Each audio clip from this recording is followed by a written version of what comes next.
Welcome to Carter's Country Club.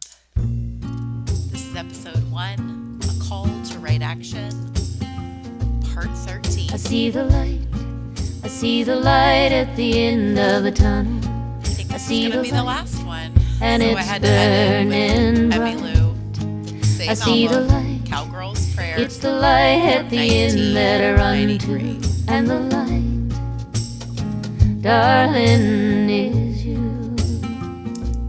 In the Hey, so you've got to listen to that whole album. And when I created this presentation and I was adding a couple of songs from Cowgirl's Prayer, I did a little research because I wanted to make sure I was accurate, that it was 1993.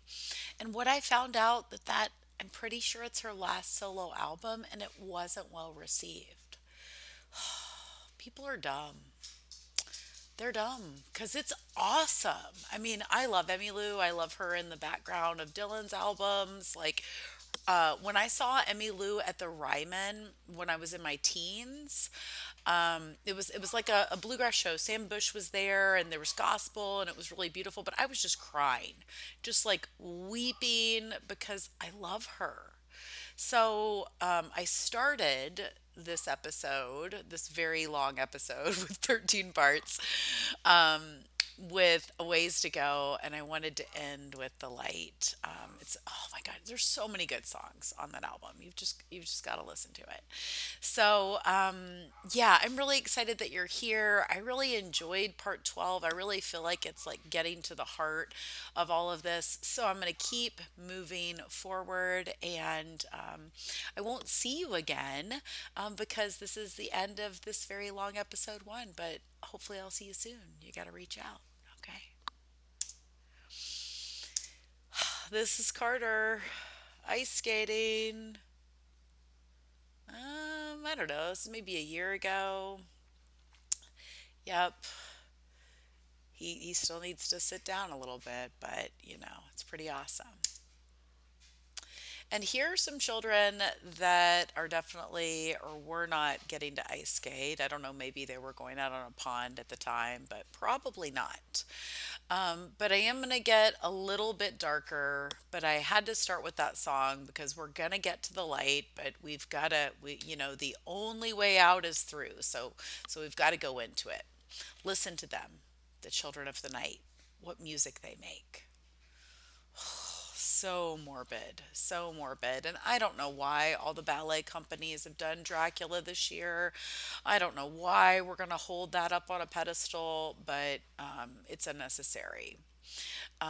These are the newsies, the real ones.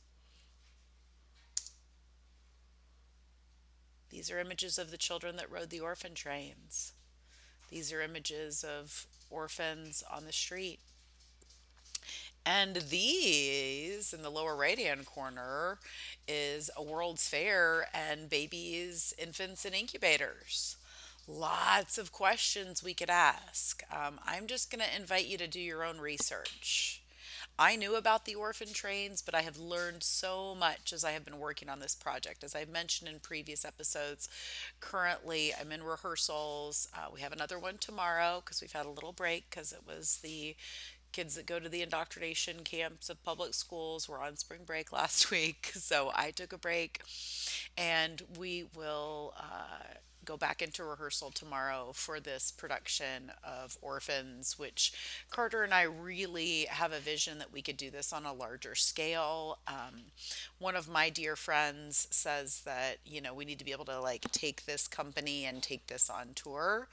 Again, I don't know that it's going to be the children that are currently in this production, but I want to share this and I want to have the conversation that I'm having right now with you all. There's a class warfare, all right, but it's my class, the rich class, that's making war and we're winning. How disgusting is that Warren Buffett quote? So gross. They put these babies in incubators on display at the World's Fairs. And I heard the other day that old Trumpy is going to bring back the World's Fairs. Hmm. Interesting. Again, I just kind of want to pique your interest in part 13, and I want to get you to hang with me and come back, as well as to reach out to other people that have been doing this research. And I already shared with you the book that I'm reading about Tesla and the Cabbage Patch Kids, and I showed myself with my little infant Cabbage Patch doll when I was 4 years old. More images of Newsies. Do you know that guess who was first adopted when they went on the orphan trains? It's not the little tiny infants like we have now. Infants were delivered by post. If infants were delivered by mailmen. So interesting.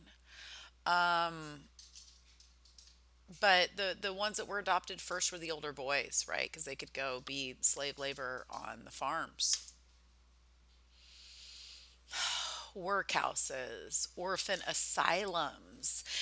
I had never really thought about orphan asylums or asylums in general. I'd never really thought about the words. And since I have been learning more about etymology, we could dig into that deeper. But I just want you to think of the word asylum.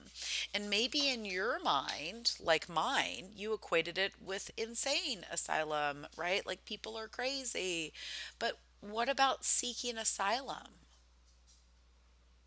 Did the adults go unwillingly? Were these children seeking asylum?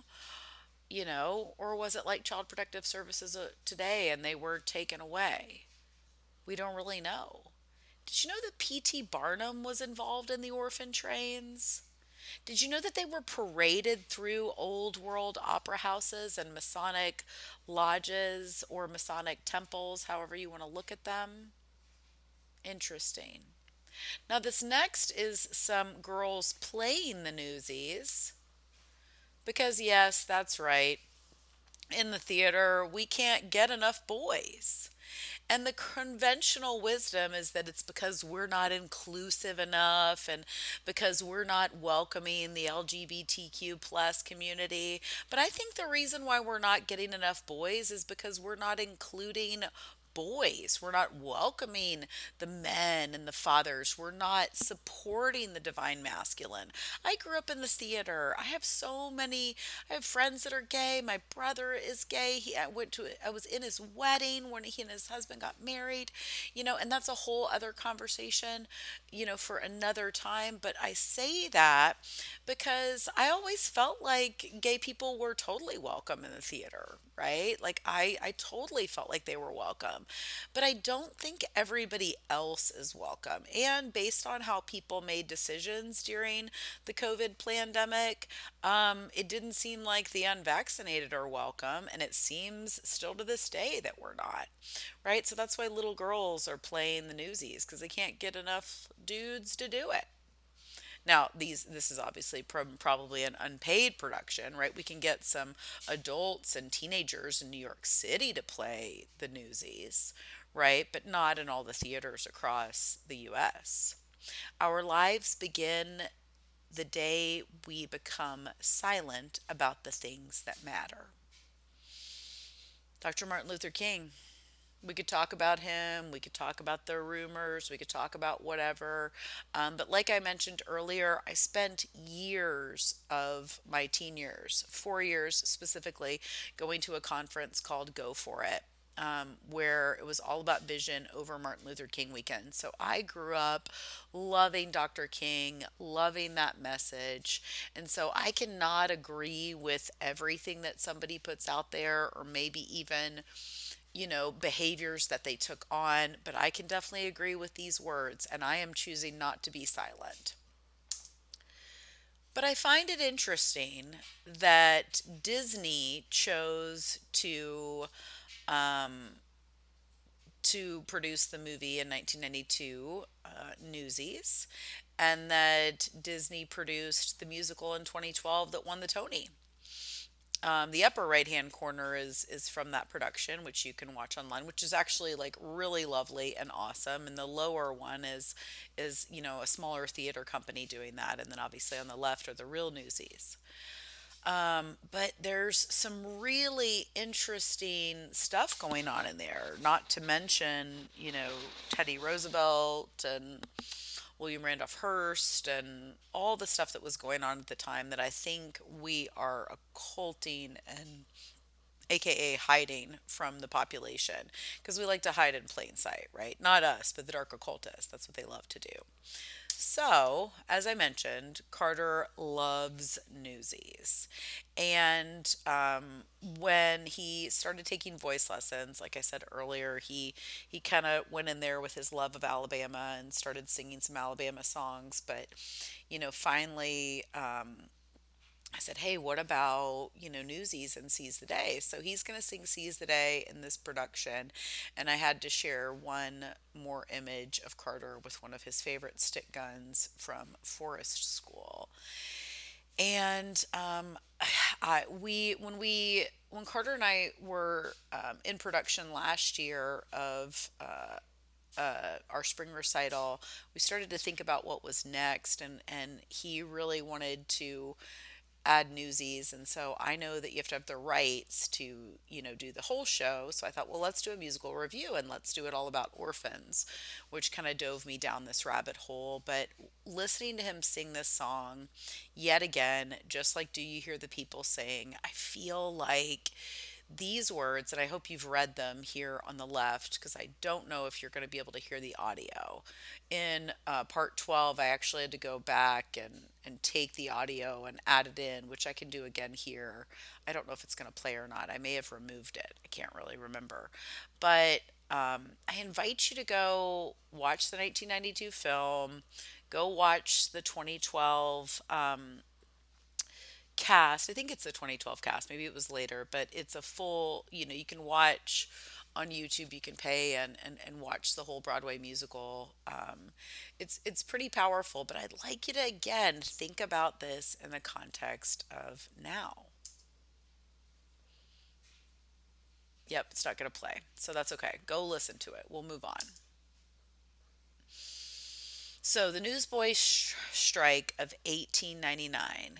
Is there more to the U.S. youth led campaign to facilitate change in the way that Joseph Pulitzer and William Randolph Hearst paid their child labor?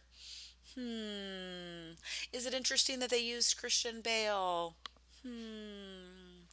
Interesting, interesting. Again, I'm just going to let you go do your research and see what you think about it and do research about, children and orphans in the 1800s and the orphan trains.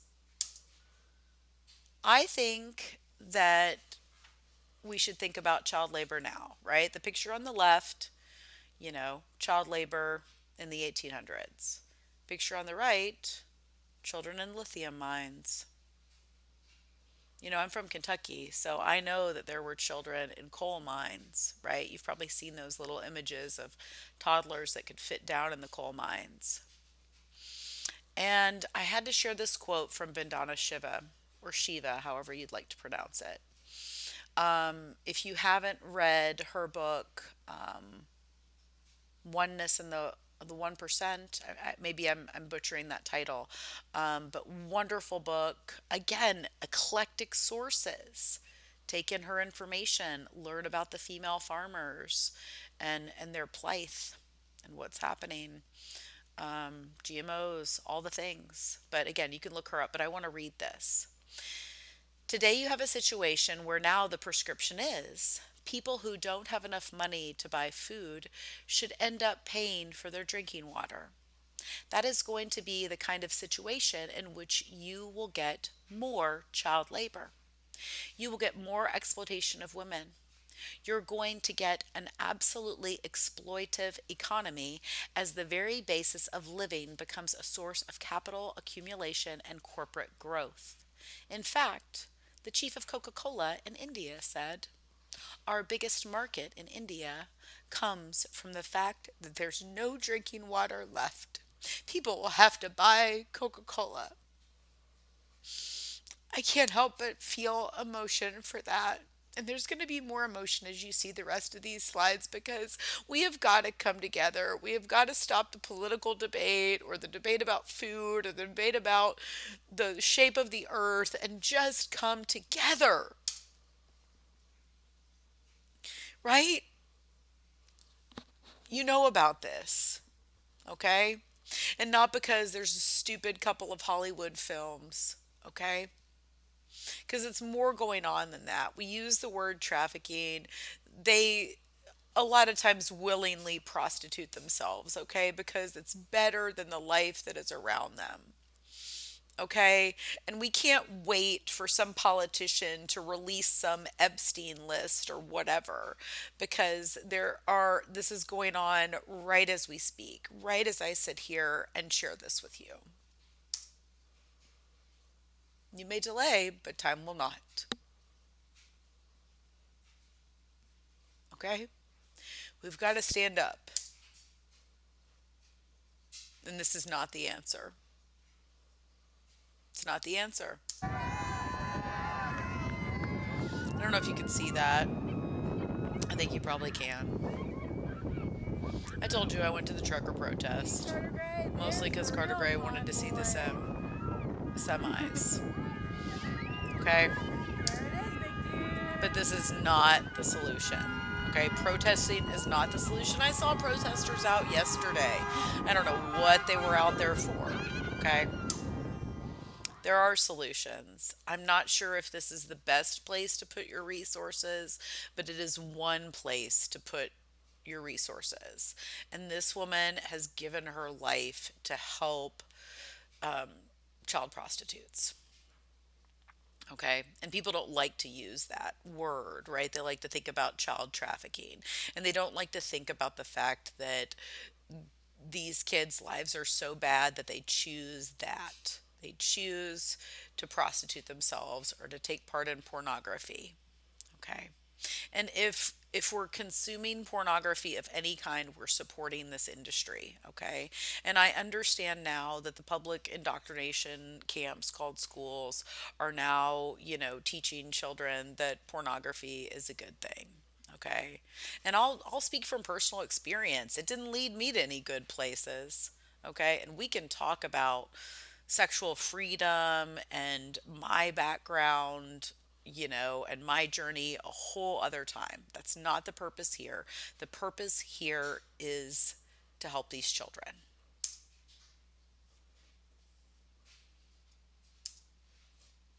Never doubt that a small group of thoughtful, committed citizens can change the world. Indeed, it's the only thing that ever has. Okay. Carter looking out at 11,000 feet on top of Pikes Peak. Again, we could debate mountains. We could talk about that. That's not the purpose, right? The purpose is we must come together. We have a community around us.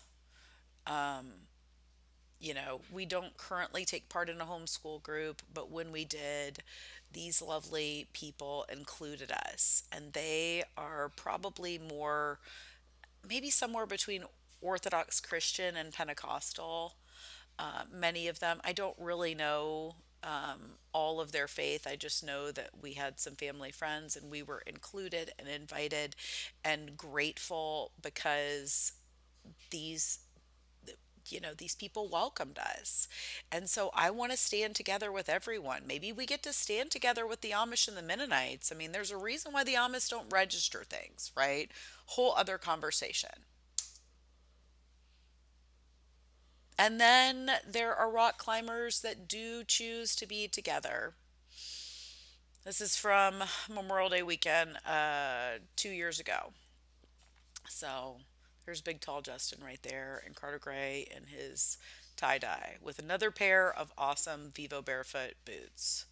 So it was a lovely weekend in Rocktown in Georgia. I hope to get to hang with them again. Lovely, lovely, lovely time. So we are fortunate. We have people, but maybe you're alone, right? So reach out. Let's grow. Let's grow a community around ourselves. And I want to make sure that the fine arts are included. Like I said, this is actually a picture of the stage 2 years ago at Nutcracker. Because look at what Nashville Ballet chooses to start their production of the Nutcracker, right? Paul Vasterline's Nutcracker starts with the Tennessee Centennial, the World's Fair, where supposedly the Parthenon was erected as a temporary structure, right? And then they rebuilt it again. Maybe that happened, maybe it didn't. I don't know. Again, not the point. The point is for us to come together. And the point is that the arts are not inclusive, they are exclusive. And I love a live orchestra. I love ballet. This gets to be for everybody, not just people that are going to dance around in a mask. Okay? They did this and they will do it again. And maybe you're being critical and you're like, "Oh, it's just Asians, right? Maybe it's just Asians wearing a mask." No. No, no, no. It was everybody. Like I said, the dance world will do this again in a heartbeat. Okay. And I love ballet. I love classical ballet. I like some contemporary ballet. Some of it is not for me. Love modern dance. I love all kinds of things. I love hip hop dance. I love, oh my goodness, I could go on for days. My favorite piece that I have ever taken part in was an Afro Cuban piece. And I like that 11 minutes. I wasn't even there. Like it was so awesome. And I want everybody to get to have that experience. But this is how they're behaving, okay? This is how they're behaving. We know where the arts stand. And our kids, right, they're not goats, they're children, deserve artistic, not artist, artistic expression without indoctrination, okay? Like I said, I brought Carter to ballet class. That's Carter looking into the studio when he's like 18 months old. I took him to Nashville Ballet for Children at the Ballet Days, and he's like 18 months old in that little picture in his little beautiful bubble with snow plows on it. And he called then this is 2 years ago when we went to see the Nutcracker, and he called her his sugar plum fairy. And people could misconstrue that and be like, oh, he wants to be the sugar plum fairy.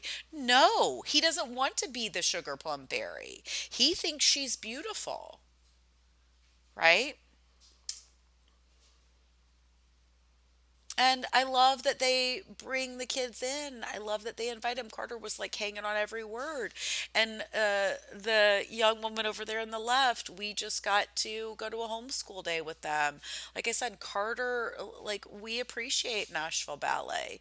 There's other things that we could, talk about how the Nutcracker is the biggest moneymaker for every ballet company in the country.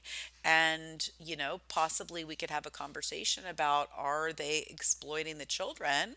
Could we kind of relate this a little bit back to our child labor because the kids aren't paid?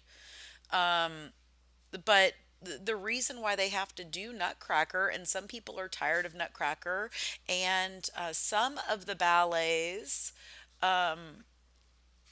like Nutcracker and some of the story ballets, people are critical of them and they think that they're outdated and too commercial, but that's what they do to bring in their income. So maybe it's not a lack of including trans individuals.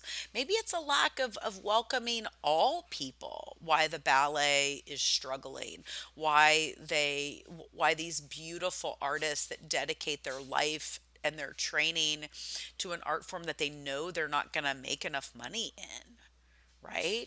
I mean, we could talk about money, right? Mon I, the one I, our fiat currency, right? Whole other conversation. Okay? But the truth is there are only two genders. Yes, we may express ourselves differently, but embracing how our Creator made us just might be part of the solution. Carter loves Amata. Always has. Always will. We love her too.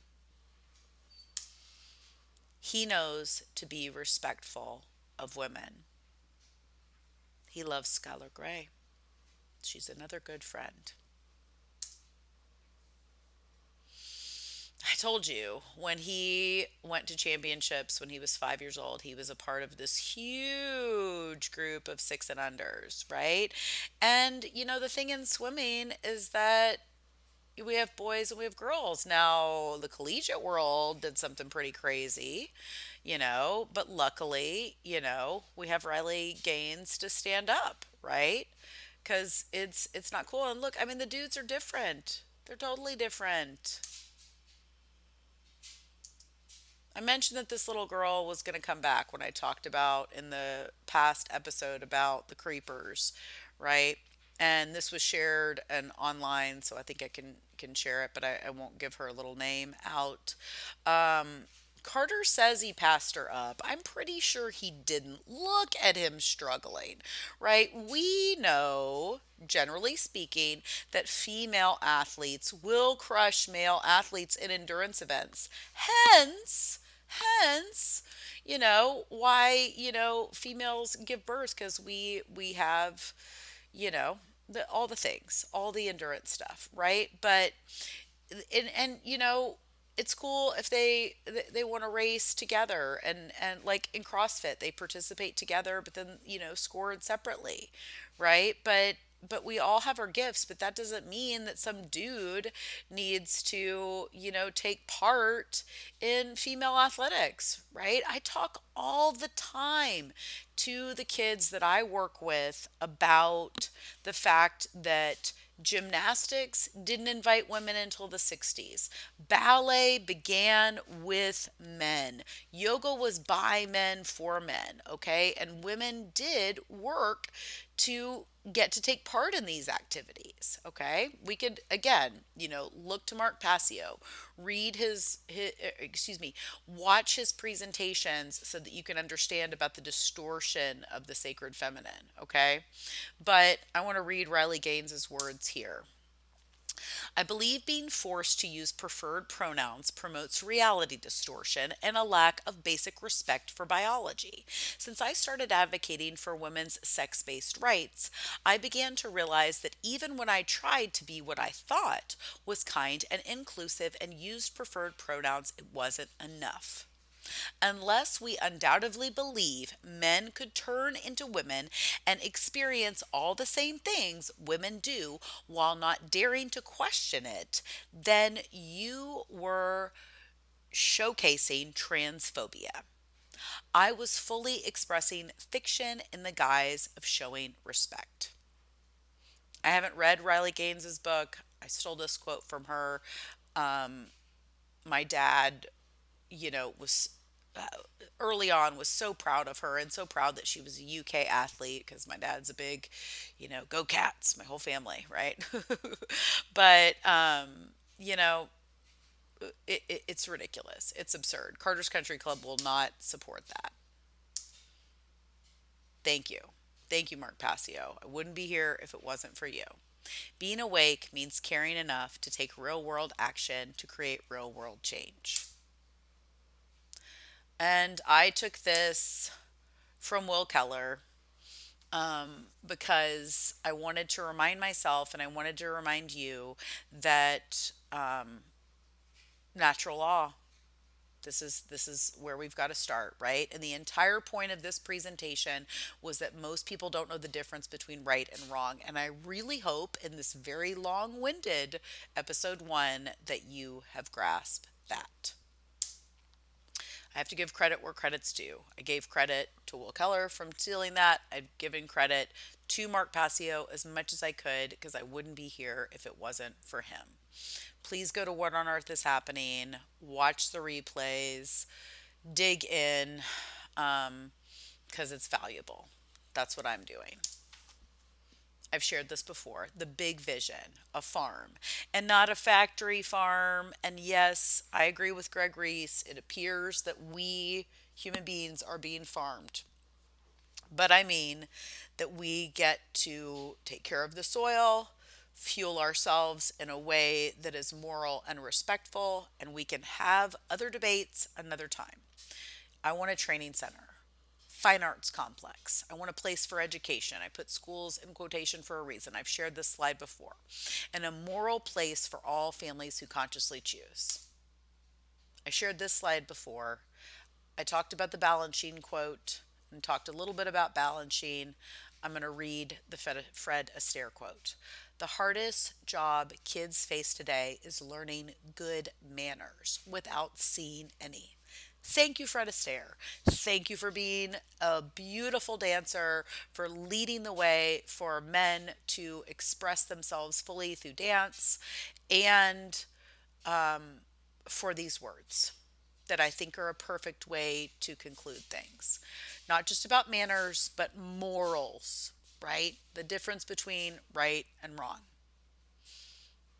The two pictures on the right are Carter in his jazz recital and his ballet recital last year. And the one on the left is when he is playing the amazing Sea Mariner in last year's recital, which was a musical review, a couple of songs from Superhero the Musical. The entire musical is not kid friendly, by the way. So I picked a couple of songs and then we did superhero themes because it's easy to find costumes. My mom made Carter that fantastic cape, and he is wearing real Speedos and his real goggles. Yep, good stuff. I've shared this slide before, okay? I want to expand from making a difference with the children that I work with in person in Scottsville, Kentucky, or Scottsville. So feel free to reach out to me. That's my work email. It will be going as long as I'm a coach there. If things change, you can comment on this video and reach out to me, and I'll give you the current ways to interact. If you have seen value in this incredibly long presentation, and if you are here, then I know you have. Because if you have gone through all of this, then we are on the same page and we must come together. We must, okay? So please donate. I will make good use of the energy that you are giving in the form of currency, and I will do exactly what I'm doing right now, which is do a different work to make a difference with the children I work with. And I am clear that in my life, I will expand this out far beyond my current scope because it's the right thing to do. I'm going to end this the way that I have ended my classes for very long. Thanks for playing, and I'll see you soon.